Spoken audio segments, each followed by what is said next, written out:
Egov.kz порталында Fingramota.kz орналастыра отырып, біз қаржылық білімді азаматтар үшін жақынырақ және ыңғайлы етіп жасадық. Енді сіз ақшаны қалай дұрыс басқаруға болатындығы туралы ақпаратты әдеттегі мемлекеттік онлайн қызметтер платформасынан ала аласыз.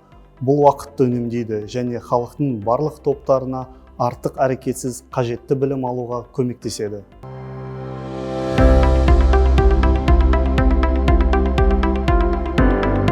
Порталда пайдалы материалдар жинақталған. Қаржылық алаяқтықтан қалай қорғануға болады?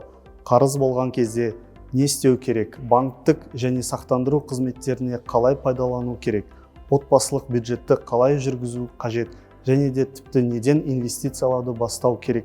Бұл білім күнделікті өмірде қаржылық шешімдерді сенімді түрде қабылдауға көмектеседі.